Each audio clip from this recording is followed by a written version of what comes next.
America ഒരു രാജ്യം കൂടി കൈയടക്കിയിരിക്കുന്നു.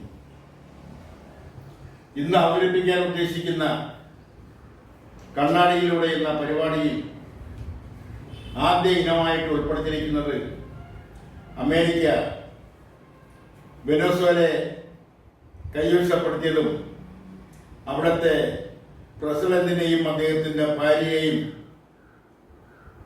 കസ്റ്റഡിയിലെടുത്ത് ന്യൂയോർക്കിൽ കൊണ്ടുവന്ന് തടവിൽ പാർപ്പിച്ച് ചോദ്യം ചെയ്യുന്നതുമായി ബന്ധപ്പെട്ട കാര്യങ്ങളെക്കുറിച്ചാണ്. അമേരിക്ക എന്തിനാണ് ഈ കൊച്ചു ചെറിയ രാജ്യങ്ങളെയെല്ലാം കൈവശപ്പെടുത്തുകയും അതിലെ ഭരണത്തലവന്മാരെ തടങ്കലിലാക്കുകയും തങ്ങൾക്ക് താല്പര്യമുള്ള ഭരണകൂടത്തെ അവിടെ സ്ഥാപിക്കുകയുമൊക്കെ ചെയ്യുന്നതിന്റെ പിന്നിലെന്താണ്? കച്ചവട തന്ത്രമല്ലാണ്ട് അതിന്റെ പിന്നിൽ മറ്റെന്തെങ്കിലും ധാർമ്മികത മൂല്യത ഉള്ളതായി തോന്നുന്നില്ല. വെനസ്വേലയിലെ എണ്ണ ഖനനം ലോക എണ്ണ ഉത്പാദിപ്പിക്കുന്നതിന്റെ 17% എണ്ണ ഉത്പാദിപ്പിക്കുന്നത് വെനസ്വേലയിലാണ്. അവിടെ നിന്നും എണ്ണ വാങ്ങുന്നതിൽ 80% എണ്ണ വാങ്ങുന്നതും ചൈനയാണ്. ഇപ്പോൾ ഇതായിരിക്കാം അമേരിക്കയ്ക്ക് വെനസ്വേലയോടുള്ള അരിശം കൂടാനുണ്ടായ പ്രധാനപ്പെട്ട കാരണം. കഴിഞ്ഞ നാള് വരെ ലോകശക്തിയുടെ 1ാം സ്ഥാനത്ത് നിന്നിരുന്ന അമേരിക്ക, ആ അമേരിക്കയെ പിന്തള്ളിക്കൊണ്ട് ചൈന ആ 1ാം സ്ഥാനത്ത് എത്തിയതിലുള്ള അസൂയയും അരിശവും അമേരിക്കയുടെ മനസ്സിൽ ഒരു ഭാഗം. മറ്റൊരു കമ്മ്യൂണിസ്റ്റ് രാഷ്ട്രമായ സോവിയറ്റ് റഷ്യ, ആ സോവിയറ്റ് റഷ്യയെ തകർക്കുന്നതിൽ പ്രധാനപ്പെട്ട പങ്ക് വഹിച്ചത് അമേരിക്കയാണ്. എന്നാൽ വീണ്ടും ഒരു തിരിച്ചുവരവിന്റെ തിരിച്ചുവരവിലൂടെ സോവിയറ്റ് റഷ്യ ലോക ശക്തിയുള്ള രാജ്യങ്ങളുടെ അടുത്തേക്ക് എത്തിക്കഴിഞ്ഞിരിക്കുന്നു. ഇതും അമേരിക്കയെ ആശങ്കപ്പെടുത്തുന്ന കാര്യമാവാം. എല്ലാത്തിലുപരി വെനസ്വേലയിലെ എണ്ണ കമ്പനികൾ, എണ്ണ ഖനനങ്ങൾ, എണ്ണ വ്യാപാരം ദേശസാൽക്കരിച്ചതിലുള്ള അമർഷം. ദേശസാൽക്കരിക്കുന്നതിന് മുമ്പ് വരെ അമേരിക്കയുടെ കമ്പനികൾ അവിടെ എണ്ണ ശേഖരിക്കുന്നതിനും മാർക്കറ്റ് നടത്തുന്നതിനുമെല്ലാം സ്വാതന്ത്ര്യം ലഭിച്ചിരുന്നു. എണ്ണ കമ്പനികൾ ദേശസാൽക്കരിച്ചതിലൂടെ ആ സ്വതന്ത്ര വ്യാപാരം അമേരിക്കയ്ക്ക് തടസ്സപ്പെട്ടു. വെനസ്വേല ആക്രമിക്കുന്നതിനും അത് കീഴടക്കുന്നതിനും നയിച്ച പ്രധാനപ്പെട്ട കാര്യങ്ങൾ ഒന്നിതാണ്. തനിക്ക് യഥേഷ്ടം ലഭിച്ചുകൊണ്ടിരുന്ന എണ്ണ, അവിടെ നിന്ന് യഥേഷ്ടം കൊണ്ടുപോകാൻ കഴിയുമായിരുന്ന എണ്ണ, അതെല്ലാം തടസ്സപ്പെട്ടിരിക്കുന്നു. അവിടെയെല്ലാം കർശനമായ നിയന്ത്രണങ്ങൾ ഏർപ്പെടുത്തിയിരിക്കുന്നു. അതെല്ലാമാണ് അതീവ രഹസ്യമായി വെനസ്വേലയുടെ ഭരണത്തലവന്റെ ഓരോ ചലനങ്ങളും, അത് ഉറക്കവും ഊണും എല്ലാം അതിസൂക്ഷ്മമായി നിരീക്ഷിച്ചുകൊണ്ട് ആ പ്രസിഡന്റിനെയും അദ്ദേഹത്തിന്റെ ഭാര്യയെയും കസ്റ്റഡിയിലെടുത്തുകൊണ്ട്, അവിടുത്തെ ഭരണകൂടത്തെ കയ്യിലെടുത്തുകൊണ്ട് അവിടെ തങ്ങൾക്ക് അനുകൂലമായി മാറ്റാൻ കഴിയുന്ന, അല്ലെങ്കിൽ തങ്ങൾക്ക് അനുകൂലമായ നിലപാട് സ്വീകരിക്കുന്ന ഒരു ഭരണകൂടത്തെ സ്ഥാപിക്കാൻ അമേരിക്കയ്ക്ക് കഴിഞ്ഞത്. നിലവിലെ പ്രസിഡന്റിന്റെ വൈസ് പ്രസിഡന്റായി പ്രവർത്തിച്ചിരുന്ന ആളിനെ തന്നെയാണ് പുതിയ ഭരണകൂടത്തിന്റെ പ്രസിഡന്റായി അമേരിക്ക അവരോധിച്ചിരിക്കുന്നത്. ഇതിൽ നിന്നല്ല മനസ്സിലാക്കുന്നത് വെനസ്വേലയുടെ പ്രതിരോധ വകുപ്പിന്റെയും ഭരണകൂടത്തിന്റെയും ഒരു വലിയ വിഭാഗത്തിന്റെ പിന്തുണ, സഹായം അമേരിക്കയ്ക്ക് ലഭിച്ചിരുന്നു എന്നാണ്.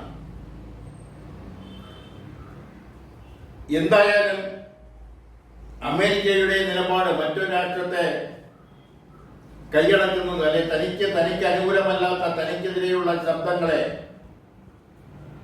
ഇല്ലാതാക്കുന്നതിനുള്ള ഒരു പ്രവണത ലോകരാഷ്ട്ര, പ്രത്യേകിച്ചും ലോക ശക്തികളുടെ ഒരു പ്രധാന തന്ത്രമാണ്. ലോക മുതലാളിത്ത സംവിധാനത്തിന്റെ ഒരു ഭാഗമാണ് തനിക്കെതിരെയുള്ള ശബ്ദങ്ങളെ ഇല്ലാതാക്കുക എന്നുള്ളത്.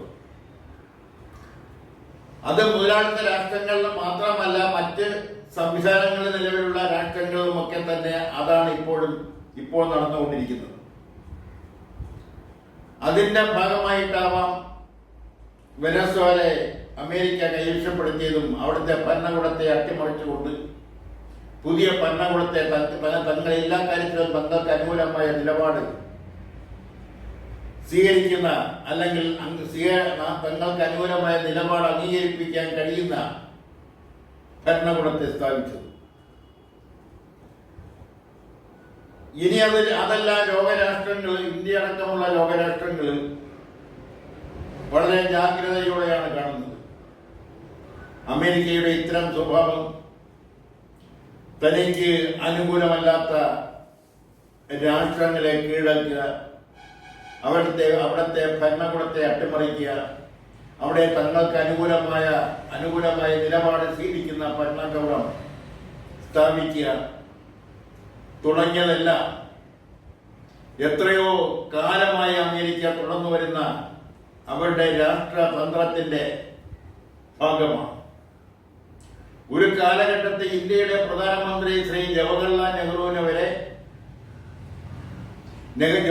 വരെ ഇല്ലായ്മ ചെയ്യുന്ന രീതിയിലേക്ക് അമേരിക്കൻ ഭരണകൂടം പ്രവർത്തിച്ചു എന്നുള്ളതിന് തെളിവുകൾ വേറെ. ഏഷ്യൻ രാഷ്ട്രങ്ങളുടെ സമ്മേളനത്തിൽ പങ്കെടുക്കുന്നതിന് വേണ്ടി ജവഹർലാൽ നെഹ്റു പോകാനിരുന്ന അന്നത്തെ ഏറ്റവും പുതിയ വിമാനമായ കാശ്മീരി പ്രിൻസറിന് പേരിട്ട വിമാനത്തിൽ അതീവ രഹസ്യമായി ബോംബ് വെച്ചവരാണ് അമേരിക്കയുടെ ചാരസംഘടന CIA. അപ്പോഴേ എല്ലാ രാഷ്ട്രങ്ങളിലും അവരുടെ ഹരാളഹസ്തങ്ങൾ എത്തിക്കേണ്ട സമയത്ത് എത്തിക്കുന്ന ഒരു സ്വഭാവം അമേരിക്കയ്ക്കുണ്ട്. അത് തന്നെയാണ് ഇപ്പോഴും സംഭവിച്ചിരിക്കുന്ന വെനസ്വേലയുടെ കാര്യത്തിൽ. തങ്ങൾക്ക് യഥേഷ്ടം അവിടെ നിന്ന് എണ്ണ ലഭിക്കുമായിരുന്നു. അവിടുത്തെ എണ്ണ മാർക്കറ്റിനെ നിയന്ത്രിച്ചിരുന്നത് ഒരു പരിധിവരെ അമേരിക്കയായിരുന്നു.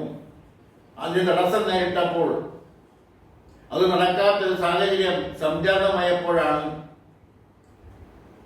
അവർ വെനസ്വേലയുടെ ഭരണം അട്ടിമറിക്കാനും അവർക്ക് അനുകൂലമായ ഭരണകൂടം അവിടെ സ്ഥാപിക്കാനും തുനിഞ്ഞത്.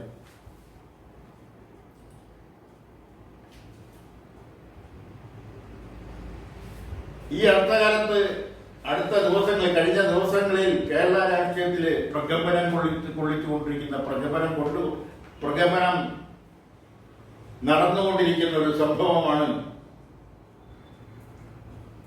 ഒരു MLA-ക്കെതിരെ വന്ന ഒരു കോടതി വിധി. ആ MLA മുൻ മന്ത്രിയായിരുന്നു, ഒരു ചെറിയ രാഷ്ട്രീയ പാർട്ടിയുടെ നേതാവാണ്. അദ്ദേഹം തിരുവനന്തപുരം കോടതിയിൽ വെറൊരു ജൂനിയർ അഡ്വക്കേറ്റായി പ്രാക്ടീസ് ചെയ്തിരുന്ന കാലം ഇന്നേക്ക് 3 പതിറ്റാണ്ടുകൾക്ക് മുമ്പ് നടന്ന സംഭവമാണ്.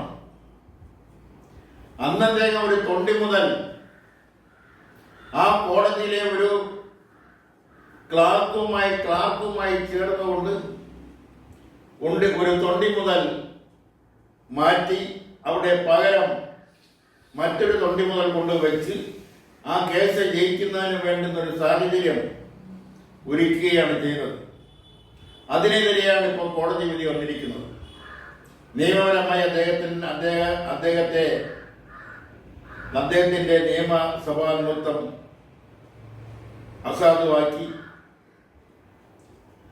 അദ്ദേഹത്തിന് തുടർന്നു വരുന്ന തെരഞ്ഞെടുപ്പുകളിൽ മത്സരിക്കുന്നതിൽ നിന്നും വിലക്കി. അതുപോലെയുള്ള നടപടിക്രമങ്ങൾ തുടർ ദിവസങ്ങളിൽ നടക്കും. എന്നാൽ അദ്ദേഹത്തിന്റെ ശിക്ഷ 30 ദിവസത്തേക്ക് സ്റ്റേ ചെയ്തുകൊണ്ട് അപ്പീൽ പോകുന്നതിനുള്ള സൗകര്യം ലഭിച്ചിട്ടുണ്ട്. അതിന് കേരള രാഷ്ട്രീയത്തിൽ വരാനിരിക്കുന്ന, അതായത് നിയമസഭാ തെരഞ്ഞെടുപ്പ് പടിവാതിക്കൽ വന്ന് നിൽക്കുന്ന ഈ രാഷ്ട്രീയ സാഹചര്യത്തിൽ തിരുവനന്തപുരത്ത് നിന്നും വിജയിച്ച കേരള കോൺഗ്രസിന്റെ പ്രതിനിധിയായി ഇടതുപക്ഷ ജനാധിപത്യ മുന്നണിയുടെ ബാനറിൽ വിജയിച്ച ശ്രീ ആന്റണി രാജു, അദ്ദേഹവും മറ്റൊരു കേരള കോൺഗ്രസ് ആയ കേരള കോൺഗ്രസ് ബിയുടെ നേതാവ് ശ്രീ KB ഗണേഷ് കുമാറും ഇടതുപക്ഷ ജനാധിപത്യ മുന്നണിയുടെ നിർദ്ദേശപ്രകാരം 5 വർഷം അവർക്ക് പകുതി വീതം ഭരിക്കുന്നതിനുള്ള അവസരം നൽകുകയും ആദ്യ പകുതി ആന്റണി രാജുവിന് നൽകുകയും ചെയ്യും. അങ്ങനെയാണ് ആന്റണി രാജു ഗതാഗത വകുപ്പ് മന്ത്രിയാവുന്നത്. കാല 2.5 വർഷം കഴിഞ്ഞപ്പോൾ അദ്ദേഹം മാറിക്കൊടുക്കുകയും മുൻ ധാരണയനുസരിച്ച്, കരാറനുസരിച്ച് കേരള കോൺഗ്രസ് ബിയുടെ നേതാവ് ശ്രീ KB ഗണേഷ് കുമാർ ഗതാഗത വകുപ്പ് മന്ത്രിയുമൊക്കെയായി. വിഷയം അവിടെ നിൽക്കുന്നില്ല. ഈ നേതാവിനെതിരെ വന്ന കോടതി വിധി, അത് MLA സ്ഥാനം നഷ്ടമായത്, അത് കേരള രാഷ്ട്രീയത്തിൽ ഉണ്ടായിരിക്കാവുന്ന പ്രകമ്പനങ്ങളിൽ, അതെല്ലാം വരും തെരഞ്ഞെടുപ്പുകളിൽ എങ്ങനെ ഇടതുപക്ഷ ജനാധിപത്യ മുന്നണിയെ ബാധിക്കുമെന്നും, അത് എങ്ങനെയാണ് വലതുപക്ഷ മുന്നണി, കോൺഗ്രസ് നേതൃത്വം കൊടുക്കുന്ന കോൺഗ്രസ് മുന്നണി അതെങ്ങനെയാണ് ഉപയോഗപ്പെടുത്തുന്നതെന്നും, BJP മുന്നണി അതിനെ എങ്ങനെയായിരിക്കും തിരഞ്ഞെടുപ്പിൽ ഉപയോഗപ്പെടുത്തുന്നതെന്നുമെല്ലാം വരും നാളുകളിൽ ബോധ്യമാകുന്ന കാര്യങ്ങളാണ്. എന്തായാലും ഇന്നത്തെ പ്രത്യേക രാഷ്ട്രീയ സാഹചര്യത്തിൽ കേരള കോൺഗ്രസിൽ നിന്നും ആ തിരുവനന്തപുരം സീറ്റ് LDF, അതായത് LDFിലെ പ്രധാനപ്പെട്ട കക്ഷിയായ LDFിന് നേതൃത്വം കൊടുക്കുന്ന CPIM ഏറ്റെടുക്കാനുള്ള സാധ്യത കൂടുതലാണ്. അങ്ങനെ ഏറ്റെടുക്കേണ്ടി വന്നാൽ പകരം ആ കേരള കോൺഗ്രസിന് ഒരു സീറ്റ് നൽകാൻ CPM ബാധ്യസ്ഥരാണ്. പകരം സീറ്റ് കൊടുക്കുന്നതിന് പകരം എവിടെ നിന്നാലും ജയിപ്പിച്ചെടുക്കേണ്ടുന്ന ഉത്തരവാദിത്തം CPM-നും ഇടതുപക്ഷത്തിനുമാണ് എന്നിരിക്കെ കുട്ടനാട് സീറ്റ് ആ കേരള കോൺഗ്രസിന് കൊടുക്കാൻ, അല്ലെങ്കിൽ ആ സീറ്റിൽ നിർത്തി ആ കേരള കോൺഗ്രസിനെ എടുക്കാമെന്ന നിലപാട് CPIM-ഉം ഇടതുപക്ഷ ജനാധിപത്യ മുന്നണിയും എടുക്കും എന്നാണ് ഇന്നത്തെ രാഷ്ട്രീയ സാഹചര്യം വ്യക്തമാക്കുന്നത്. അതോടെ തന്നെ ചെറിയ പാർട്ടികൾക്ക് ഒരു MLA മാത്രമുള്ള ആ ഒരു MLA മന്ത്രിയാക്കിയ സാഹചര്യം കേരളത്തിലുണ്ട്. അങ്ങനെയുള്ളവർക്കും ഇനി വരുന്ന തെരഞ്ഞെടുപ്പിൽ ഏപ്രിലോ മെയിലോ നടക്കുന്ന തെരഞ്ഞെടുപ്പിൽ, അല്ലെങ്കിൽ മാർച്ച് അവസാനം നടക്കുന്ന തെരഞ്ഞെടുപ്പിൽ അവർക്ക് അവരുടെ സീറ്റും CPIM ഏറ്റെടുക്കാൻ സാധ്യതയുണ്ട്. അതിലൊന്ന് കോൺഗ്രസ് എസിന്റെ നേതാവ് ശ്രീ രാമചന്ദ്രൻ കടന്നപ്പള്ളിയുടെ സീറ്റാണ്. മറ്റൊന്നുള്ളത് ഒരു RSPയുടെ ഒറ്റയാൻ നേതാവായ ശ്രീ കോവൂർ കുഞ്ഞുമോന്റെ കുന്നത്തൂർ സംവരണ സീറ്റാണ്. മറ്റൊന്നുള്ളത് NCPയുടെ AK ശശീന്ദ്രൻ വിജയിച്ച സീറ്റാണ്. ഇത് മൂന്നും CPM ഏറ്റെടുത്തുണ്ടായില്ല. ചിലപ്പോൾ AK ശശീന്ദ്രന്റെ സീറ്റിൽ ചെറിയൊരു ഇളവ് നൽകിയേക്കാം. അതെല്ലാം രാഷ്ട്രീയ രംഗത്ത്, പ്രത്യേകിച്ചും ഇടതുപക്ഷ മുന്നണിക്കകത്ത് സംഘർഷാത്മകമായ സ്ഥിതിവിശേഷം സൃഷ്ടിക്കുമെങ്കിലും CPM-ന്റെ മുന്നിൽ അതെല്ലാം അടങ്ങി ഒതുങ്ങാനാണ് സാധ്യത. വരുന്ന തിരഞ്ഞെടുപ്പിനുള്ള തയ്യാറെടുപ്പുകൾ 3 മുന്നണികൾ LDF-ഉം UDF-ഉം NDA-യും പരസ്യമായും രഹസ്യമായും ആരംഭിച്ചു കഴിഞ്ഞു. NDA സംബന്ധിച്ചിടത്തോളം BJP-യുടെ പ്രധാനപ്പെട്ട നേതാക്കളെല്ലാം വരുന്ന നിയമസഭാ തെരഞ്ഞെടുപ്പിൽ മത്സരിക്കാൻ ഏകദേശം തീരുമാനമായിട്ടുണ്ട്. അത് ആരൊക്കെ എവിടെയൊക്കെയാണ് മത്സരിക്കേണ്ടത് എന്നതിനെ കുറിച്ചും ഏകദേശം രഹസ്യ ധാരണയിലെത്തിയിട്ടുണ്ട്. അതിനെ പരസ്യപ്പെടുത്തുന്ന ഒരു ഉത്തരവാദിത്തം മാത്രമേ BJP-ക്കുള്ളൂ. കോൺഗ്രസിനെ സംബന്ധിച്ചിടത്തോളം അവരുടെ ഉന്നതതല കമ്മിറ്റി വയനാട്ടിൽ കൂടി എല്ലാ പ്രാവശ്യവും അവരുടെ മത്സരാർത്ഥികൾ ഒരു നിയോജക മണ്ഡലത്തിൽ നിന്ന് തന്നെ ഒന്നിലധികം സ്ഥാനാർത്ഥി മോഹികൾ രംഗത്ത് വരാറുണ്ട്. ഇപ്രാവശ്യവും അത് സംഭവിക്കും. എങ്കിലും സ്ഥാനാർത്ഥികളെ പ്രഖ്യാപിക്കുന്നവരെ അവരെല്ലാം മടങ്ങി ഒതുങ്ങിയിരിക്കാനാണ് സാധ്യത.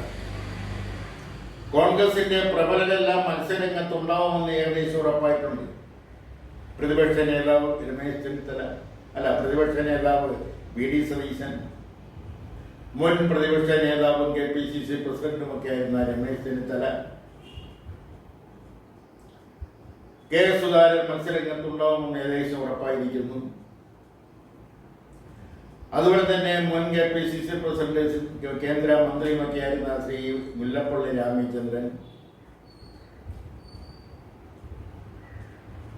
ശ്രീ സാക്ഷാൽ KC വേണുഗോപാൽ തന്നെ മത്സരിച്ചായിരുന്നെന്ന് ആരോപിക്കുന്നുണ്ട്. അങ്ങനെ കോൺഗ്രസിനകത്ത് 6 ഡസനോളം നേതാക്കൾ അവരെല്ലാം മുഖ്യമന്ത്രി സ്ഥാനം മുന്നിൽ കണ്ടുകൊണ്ടാണ് മത്സര രംഗത്തേക്ക് വരാൻ തീരുമാനിച്ചിരിക്കുന്നത്. ആ സാഹചര്യത്തിലാണ് ശബരിമല സ്വർണ്ണ കൊള്ളക്കേസ് കോൺഗ്രസ് പാളയത്തിലേക്ക് വിരൽ ചൂണ്ടിയിരിക്കുന്നത്. ഇതുവരെ CPM-ന്റെ കേന്ദ്രങ്ങളിലേക്കാണ് അത് വിരൽ ചൂണ്ടിയിരുന്നുവെങ്കിൽ CPM-ന്റെ ജില്ലാ സംസ്ഥാന കമ്മിറ്റി അംഗങ്ങൾക്കെതിരെയാണ് വിരൽ ചൂണ്ടിയിരുന്നുവെങ്കിൽ അതിൽ ഒരു ജില്ലാ കമ്മിറ്റി അംഗം ജയിലിലാണ്. 2 മുൻ ദേവസ്വം ബോർഡ് പ്രസിഡന്റുമാര്, പാർട്ടിയുടെ ഉത്തരവാദിത്തപ്പെട്ട മറ്റു ചിലരെല്ലാം ജയിലിലാണ്. ഇനി കോൺഗ്രസിന്റെ തലപ്പത്തേക്കാണ് സംശയത്തിന്റെ നിഴലുകൾ എത്തിയിരിക്കുന്നത്. അത് സോണിയാഗാന്ധിയുടെ അടുത്തേക്കാണ്. അത് കാരണമായി ചൂണ്ടിക്കാണിക്കുന്നത് കേസിലെ പ്രധാനപ്പെട്ട പ്രതി ഉണ്ണികൃഷ്ണൻ പോറ്റിയും കോൺഗ്രസിന്റെ സമുന്നത നേതാവ് ശ്രീമതി സോണിയാഗാന്ധിയും കേരളത്തിന്റെ ഐക്യജനാധിപത്യ മുന്നണിയുടെ കോൺഗ്രസ് നേതൃത്വം കൊടുക്കുന്ന ഐക്യജനാധിപത്യ മുന്നണിയുടെ സംസ്ഥാന കൺവീനറും ആറ്റിങ്ങൽ ലോകസഭാ അംഗവുമായ അടൂർ പ്രകാശ്, പത്തനംതിട്ട ലോകസഭാ അംഗമായ ആന്റോ ആന്റണി,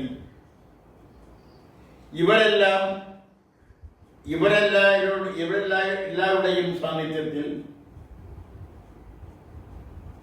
ഉണ്ണികൃഷ്ണൻ പോറ്റി സോണിയാഗാന്ധിക്ക് എന്തോ കയ്യിൽ കെട്ടിക്കൊടുക്കുന്ന ഒരു പടം പുറത്തു വന്നത് മുതലാണ് അത് കോൺഗ്രസിന്റെ ഉന്നത സ്ഥാനത്തിലേക്ക് ഉള്ള ഒരു നിഴൽ രൂപപ്പെട്ടത്. ഇപ്പോഴുള്ള CPM-ന്റെ രാജ്യസഭാ മെമ്പറായ അവരുടെ മീഡിയയായ കൈരളിയുടെ MD-യായ ശ്രീ ജോൺ ബ്രിട്ടാസിന്റെ നേരത്തും ഒരു നിഴൽ നോക്കി നിൽക്കുന്നു.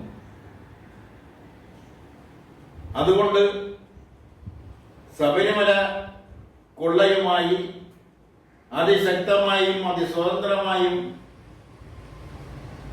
ഭയപ്പാടില്ലാതെയും പൊതുജനങ്ങളുടെ ഇടയിൽ പൊതുജനങ്ങളോട് പറയാൻ ധൈര്യം ഉണ്ടാവുക ഇന്നത്തെ രാഷ്ട്രീയ സാഹചര്യത്തിൽ BJP-ക്ക് മാത്രമാണ്.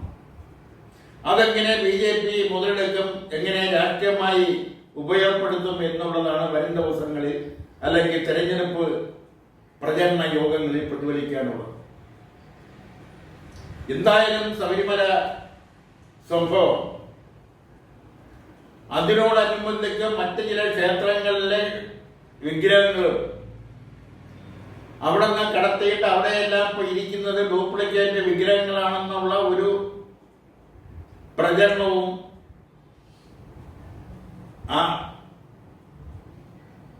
പുറത്തു വന്നിട്ടുണ്ട്. പല ക്ഷേത്രങ്ങളിലും മോഷണങ്ങൾ നടക്കാറുണ്ട്. അവിടുത്തെ പ്രതിമകൾ, അവിടുത്തെ വിഗ്രഹങ്ങൾ മോഷ്ടിച്ചുകൊണ്ട് പോകാറുണ്ട്. അവിടുത്തെ അമൂല്യമുള്ള വസ്തുക്കൾ, മെറ്റീരിയൽസ് എല്ലാം പല ഘട്ടങ്ങളിലും മോഷണം പോയിട്ടുണ്ട്. അത് ചിലതെല്ലാം തിരികെ വന്നിട്ടുണ്ട്, ചിലതെല്ലാം തിരികെ കൊണ്ടുവരാൻ കഴിയാത്ത നിലയിലേക്ക് അജ്ഞാതമായ ഏതോ കേന്ദ്രങ്ങളിലേക്ക് പോയി കഴിഞ്ഞിരിക്കുന്നു.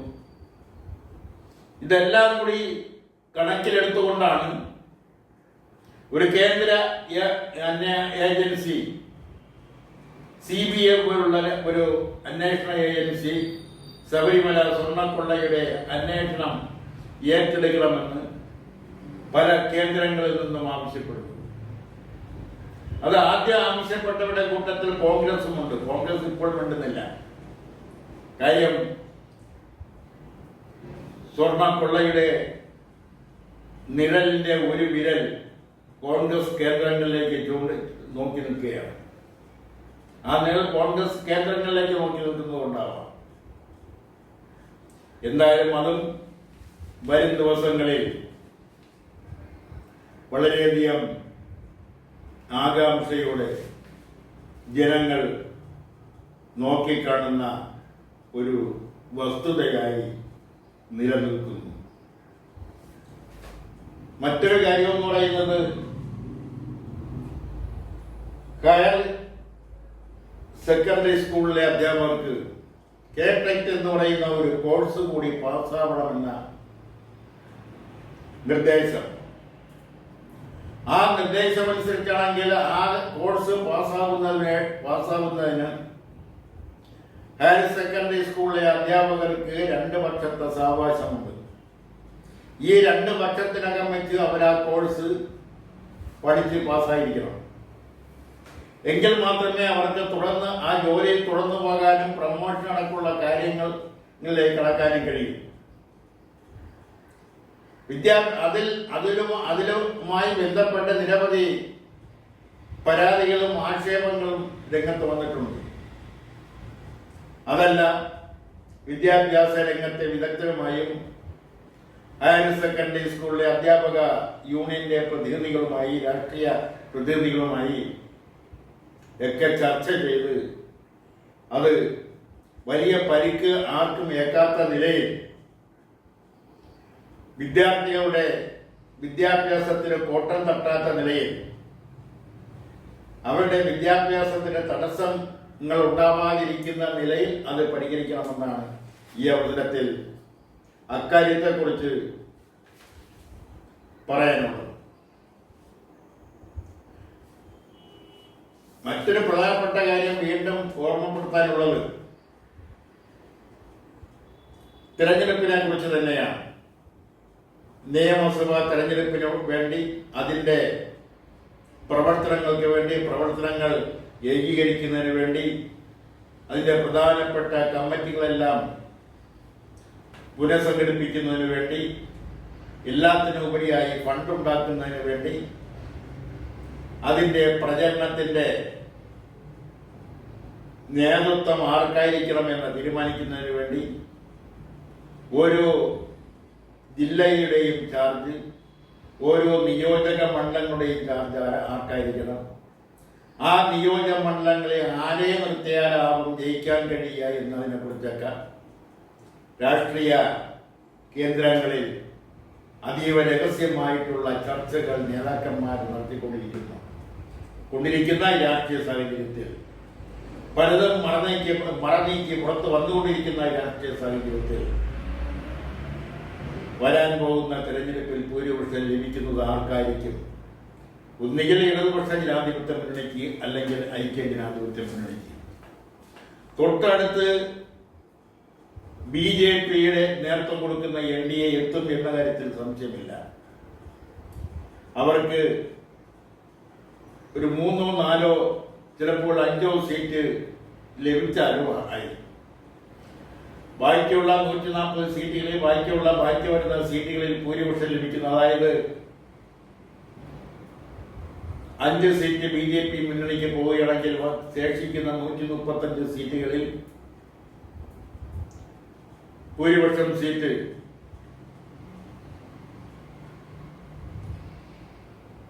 ലഭിക്കുന്നത് ഏത് മുന്നണിക്കായിരിക്കും? ആ മുന്നണിക്കായിരിക്കും ഭരിക്കാൻ അവസരം ലഭിക്കുക, അല്ലെങ്കിൽ ഭരിക്കുന്നത്. ഇടതുപക്ഷ ജനാധിപത്യ മുന്നണി മൂന്നാമതും അധികാരത്തിലെത്തും, അല്ലെങ്കിൽ അധികാരത്തിൽ എത്തിക്കുമെന്ന വാഞ്ചയോടെയാണ് CPIM ഉം ഘടകകക്ഷികളും പ്രവർത്തിക്കുന്നത്. അതോടൊപ്പം തന്നെ ഒരു പുതിയ മുന്നണിയെ രൂപപ്പെടുത്തുന്നതിന് വേണ്ടി അത് CPIയെ മുന്നേ നിർത്തിക്കൊണ്ട് ഒരു പുതിയ മുന്നണി രൂപീകരിക്കുന്നതിനെ കുറിച്ചുള്ള രഹസ്യ ചർച്ചകൾ മുസ്ലിം ലീഗിന്റെ ഭാഗത്ത് നിന്ന് ചില കോണുകളിൽ ചില കേന്ദ്രങ്ങളിലൊക്കെ അവർ അത് ചർച്ച ചെയ്യുന്നു എന്നുള്ള രാഷ്ട്രീയ നിരീക്ഷണം അതീവ രഹസ്യമായിട്ടാണെങ്കിൽ പോലും അത് രഹസ്യമായിട്ട് തന്നെ പുറത്തു വന്നുകൊണ്ടിരിക്കുന്നു. അത് എത്രത്തോളം പ്രായോഗികമാണെന്നതിനെ കുറിച്ച് വരും ദിവസങ്ങളിൽ, അല്ലെങ്കിൽ അത് ഒരാഴ്ചയെങ്കിലും കഴിഞ്ഞെങ്കിൽ മാത്രമേ അതിന്റെ യഥാർത്ഥ ചിത്രം തെളിഞ്ഞു വരൂ. എന്തൊക്കെയായാലും ആകെ ഒരു രാഷ്ട്രീയ സംഘർഷ അവസ്ഥയാണ് രാഷ്ട്രീയ രംഗത്തുള്ള നേതാക്കന്മാർക്ക്. എല്ലാവരുടെയും മനസ്സിൽ ഒരു മാനസിക സംഘർഷാവസ്ഥ നിലവിലുണ്ട്. സ്ഥാനാർത്ഥി ജയിച്ച് MLA-മാർക്ക് ഇനിയും സീറ്റ് ലഭിക്കുമോ? 2 പ്രാവശ്യം കൂടുതൽ MLA ആയവരുടെ സീറ്റുകളെല്ലാം നിഷേധിക്കുന്ന ഒരു പതിവ് അത് CPM-നും ഉണ്ട്, CPI-ക്കും ഉണ്ട്. അതുകൊണ്ട് അവിടെയെല്ലാം പുതിയ സ്ഥാനാർത്ഥികളെ കണ്ടെത്തേണ്ടിയിരിക്കുന്നു. നിലവിലെ MLA മാറ്റിയാൽ അവിടെ ജയിക്കാൻ സാധ്യതയുള്ള പുതിയ സ്ഥാനാർത്ഥിയെ കണ്ടെത്താൻ വിഷമമാണെന്നുള്ള മണ്ഡലങ്ങളിൽ നിലവിലെ MLA തന്നെ മത്സരിപ്പിക്കുന്നതിന് അത് സംസ്ഥാന കമ്മിറ്റിയിൽ നിന്നും അത് CPI-യുടെ ആയാലും CPM-ന്റെ ആയാലും പ്രത്യേക അനുവാദം വാങ്ങിച്ചുകൊണ്ട് ഒരു ഇളവ് അനുവദിപ്പിക്കേണ്ടുന്ന സാഹചര്യം നിലവിലുണ്ട്. ഓരോ മുന്നണിയെയും ആരായിരിക്കും നയിക്കുക എന്നുള്ളതിനെ കുറിച്ചും ഭാഗികമായ അനിശ്ചിതത്വം നിലനിൽക്കുന്നുണ്ട്. ഇടതുപക്ഷ ജനാധിപത്യ മുന്നണിയിലെ നിലവിലെ മുഖ്യമന്ത്രി ശ്രീ പിണറായി വിജയൻ തന്നെ നയിക്കുന്നതാണെന്നുള്ളതിനെ കുറിച്ച് ഏകദേശ അനൗദ്യോഗികമായ പ്രഖ്യാപനങ്ങൾ വന്നുകൊണ്ടിരിക്കുന്നു. കോൺഗ്രസിനെ സംബന്ധിച്ചിടത്തോളം, കോൺഗ്രസ് മുന്നണിയെ സംബന്ധിച്ചിടത്തോളം, ഐക്യ ജനാധിപത്യ മുന്നണിയെ സംബന്ധിച്ചിടത്തോളം ആ മുന്നണിയെ UDF-നെ നയിക്കുന്നത് ആരായിരിക്കും? അത് VD സതീശനായിരിക്കും? അത് രമേശ് ചെന്നിത്തലയായിരിക്കും? അതുമല്ലെങ്കിൽ K സുധാകരനായിരിക്കും? അതുമല്ലെങ്കിൽ K മുരളീധരനായിരിക്കും? അതുമല്ലെങ്കിൽ KC വേണുഗോപാൽ തന്നെ ആയിരിക്കും? ഇന്നെല്ലാം ഉള്ള കാര്യത്തെക്കുറിച്ചുള്ള രാഷ്ട്രീയ ആശയക്കുഴപ്പങ്ങൾ നിലനിൽക്കുന്നു. ആ ആശയക്കുഴപ്പങ്ങൾ ജില്ലാതലത്തിലും നിയോജക തലത്തിലും മണ്ഡലം തലത്തിലൊക്കെ നിലനിൽക്കുന്നുണ്ട്, ചർച്ചയാവുന്നുണ്ട്. എന്തായാലും കോൺഗ്രസ് മുന്നണിയെ സംബന്ധിച്ചിടത്തോളം എല്ലാ മണ്ഡലങ്ങളിലും ഐക്യകണ്ഠേനമായ ഒരു സ്ഥാനാർത്ഥിയെ കണ്ടെത്തുന്നത് അത്ര എളുപ്പം ആയിരിക്കില്ല. എന്തായാലും വരും ദിവസങ്ങളിൽ കേരളത്തിലെ തെരഞ്ഞെടുപ്പ് രാഷ്ട്രീയം അതിൻ്റെതായ ഗൗരവത്തോടെ ചൂടേറിയ അഭിപ്രായങ്ങളും അതോടൊപ്പം തന്നെ ഭിന്നതകൾക്കും ഒക്കെ വഴിതെളിക്കും. അത് നമുക്ക് നോക്കിയിരുന്ന് കാണാമെന്ന് മാത്രം ഈ അവസരത്തിൽ അഭിപ്രായപ്പെട്ടുകൊണ്ട് നിർത്തുന്നു. നന്ദി.